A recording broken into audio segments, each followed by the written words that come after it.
I was making $300 a week. And because I was doing Google Ads, what we started to do... Final Web Design, this is Steve. All right, everybody, how are we doing today? Steve Minglico, Final Web Design, coming at you with a video to go over my personal incomes as a web developer from when I got started about 10-12 years ago to where I am at today in 2021 going into 2022. And I gotta start by saying I did go to university. I went to the University of Minnesota Twin Cities, and while I was at the University of Minnesota Twin Cities, I got a degree in business and marketing, which sounds great, you know, business, marketing, there's a million things that you can do with that.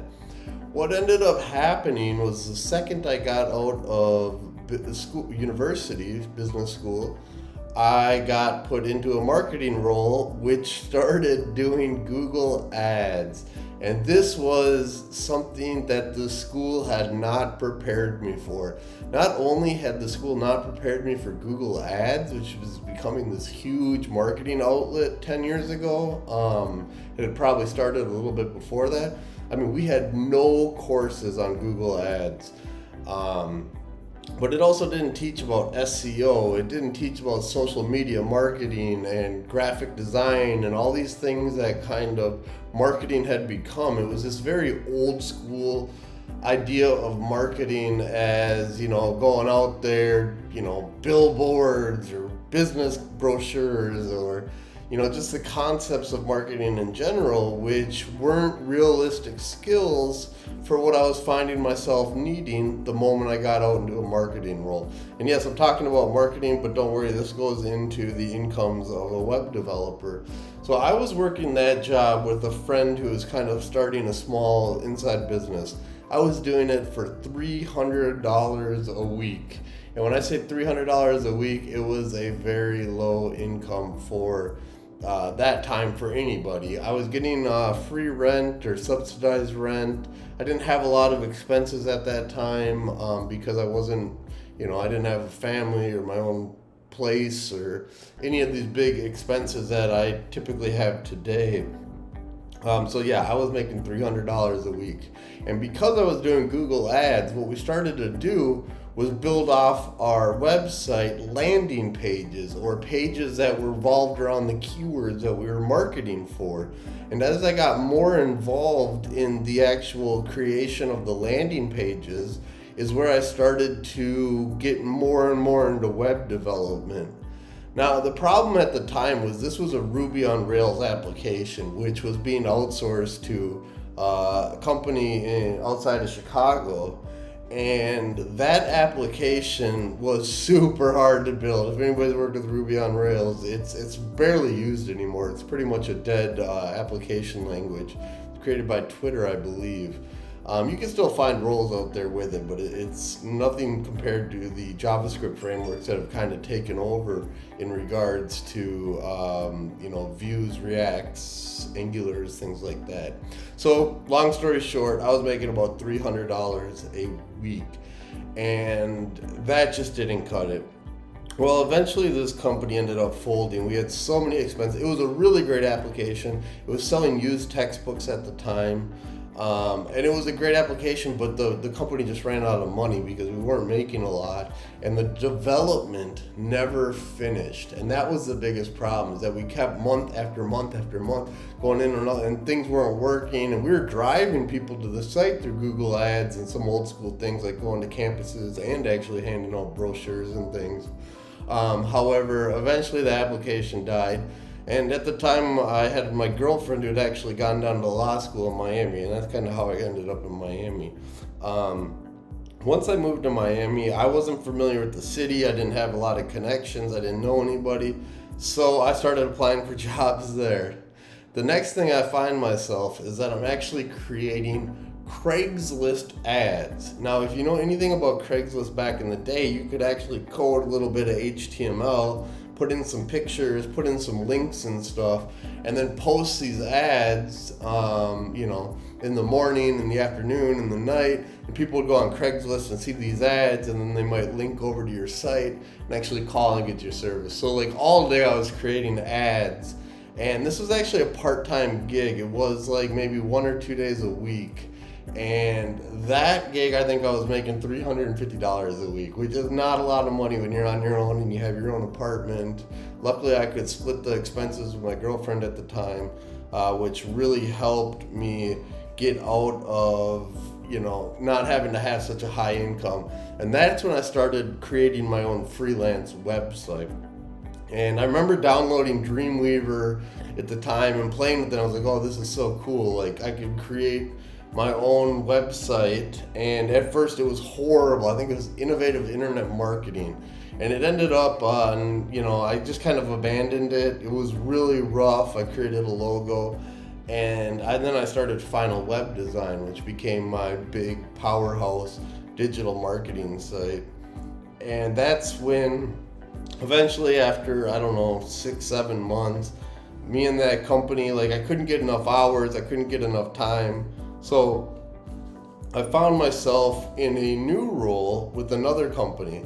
Now this role is where I really started to get my hands dirty with the website and things like that. So this was a Joomla build, and by this time I'd kind of had enough experience working with HTML and CSS and things like that I was better off in a position where I could actually work on the website and do their marketing. So I was doing their Facebooks and their blogs and things like that. And it was an e-commerce site, but it didn't actually take payments. It just kind of had a lot of information. So I guess it wasn't technically an e-commerce site, but it was built like an e-commerce site with a lot of inventory, a lot of pictures. So I was going in there and updating the inventory, changing pictures, adding new products and things like that to the actual website. And this was a really great role because it really got me in this position where I was doing all sorts of different things. However, this role was also very low income. And at the time, Miami, the incomes just weren't what they were up in Minneapolis or Chicago, things like that. I think I was doing it for $550 a week. However, I only had to go into the office 1 day a week, which was, at that time, you didn't have all this remote work and things that were going on. So I was doing the project, basically, you'd call up and say, hey, I need to add this. Can you Photoshop this? And this is where I started Photoshopping and all this stuff. So that was for $550 a week. And I worked this role for 4 years while I also kind of was building my freelance. So between that $550 a week, $2,000, $2,500 a month kind of was guaranteed. And then I was always selling another website or 2 or 3 a month in my freelance business. So by then, I was getting around $4,000, $5,000 a month, and I was living comfortable. I wasn't stressed. I was learning a lot. I was learning website marketing, digital ads, Google's, Photoshops. I was learning all these skills that I really needed. So that's where I was for a long time. And then I decided to pick up and go back to Minneapolis for a while. A lot of different reasons. My parents were getting older. I had nieces and nephews. Felt like I needed to go back for a little while. So I'm back to Minneapolis for give or take 2 years, maybe about 18 months.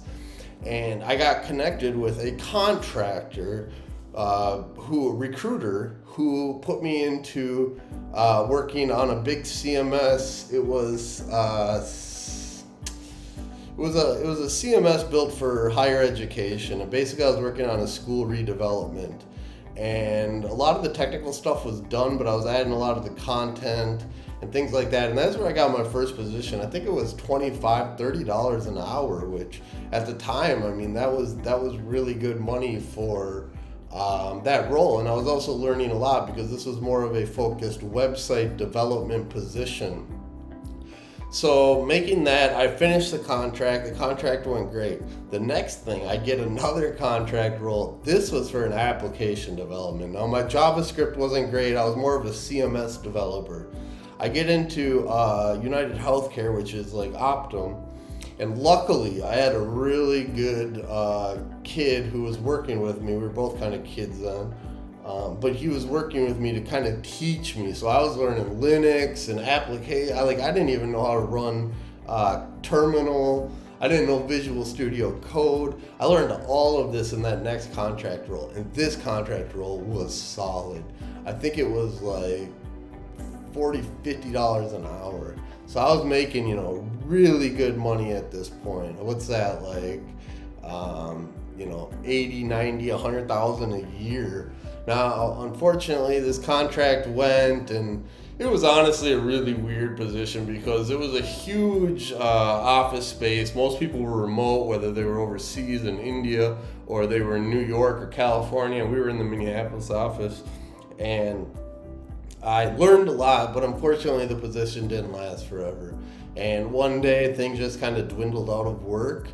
And I was having trouble anyways. Like, I was a little bit over my head. Like, luckily, again, I had a good partner who was helping me. And I was actually doing mostly like CSS and HTML, not so much actual JavaScript and some of these more complex languages.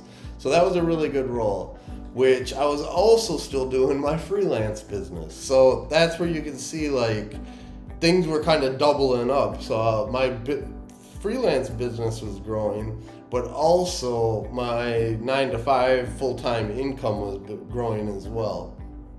And this kind of puts me to where I am today. Now, I might have skipped a few jobs there and there that kind of came and went, but this is the big picture. So today I am working obviously my freelance business, which is never done better than this year. We are growing every day. Super excited about my new redesign launch coming soon. The business itself is hitting six figures, and that's great. Like, I have no complaints. I have a lot of retainable customers because I really care about my clients and their success, and my product is just better. My websites and my applications that I'm building are just state of the art, I really think. But it got me into this 9-to-5, which this job has been completely remote given how the kind of world has changed in the last 2 years, 18 months. I got accepted for it through the interview process. I was sending out a lot of interviews and recruiters were getting at me. And then eventually they took this role. They offered me, I think, $85,000 salary. So it breaks down to around $40 an hour, which, working remote and kind of having that flexibility was just a great fit for me. They did want me to come into the office, and I basically said, with my freelance I could survive. I didn't tell them that, but I was obviously internally knowing that.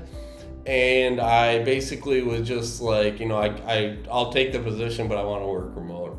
And this position has been a Vue JS application developer.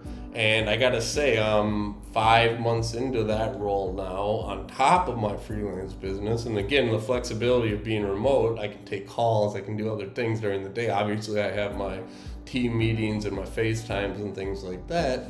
But I don't need to actually be in the office committed, sitting there at the cubicle all day. So I'm sitting there at 85, and then my freelance business is doing over 100, which, I'm very happy with where I'm at. I'm very happy where things are going. So those are just some of the rates I want to say. So what I could also just quickly mention is that if you're getting into this industry, start small. Do what you can do. If you can only do email marketing and put together a nice looking email on something like Constant Contact or MailChimp, you're getting in there and you're learning how things are displayed, and you're learning how to code basic development. And that's super important because at the end of the day, those skills relate over to how a website looks and how your digital presentation is going to be with your website. And some of those skills like HTML and CSS and stuff are still going to be used in your front-end websites. And I would just say, don't shoot for the sky. Just find something that during the day you're learning on their clock, because that's a win-win. So I feel like going to university didn't give me the skills that I needed. I had to pull a lot of those on my own time and my own hours, and obviously on the company hours. But that gives you an idea of where my salary's been. I started $300 a week. I'm up to, $1,500 a week now, and you can make a really good living out there. And what I found too over that time is that the industry has just grown, and like there are so many jobs that they cannot fill right now. Because more and more stuff goes digital, everything from schools to government to private businesses. I mean, you name it, everything is going digital. So guys, I hope that video helped answer a few questions about my salaries. I'm being very upfront and honest about the kind of money that you can make in this industry and what I've made myself. And I hope those numbers give you an idea, and it also gives you a little bit of a process of what you need to follow to kind of get yourself there, because it doesn't happen overnight. You're not going to walk into an 80,000, 90,000 a year position, 120,000. That's not unrealistic for some of this application development. But if you do stay consistent, if you do find a good role, stick with it, keep learning, keep your options open, always be applying and opening up the door for new opportunities. So with that being said, guys, I hope you enjoyed this video, and like and subscribe, that stuff helps, and we will catch you in the next video. Peace.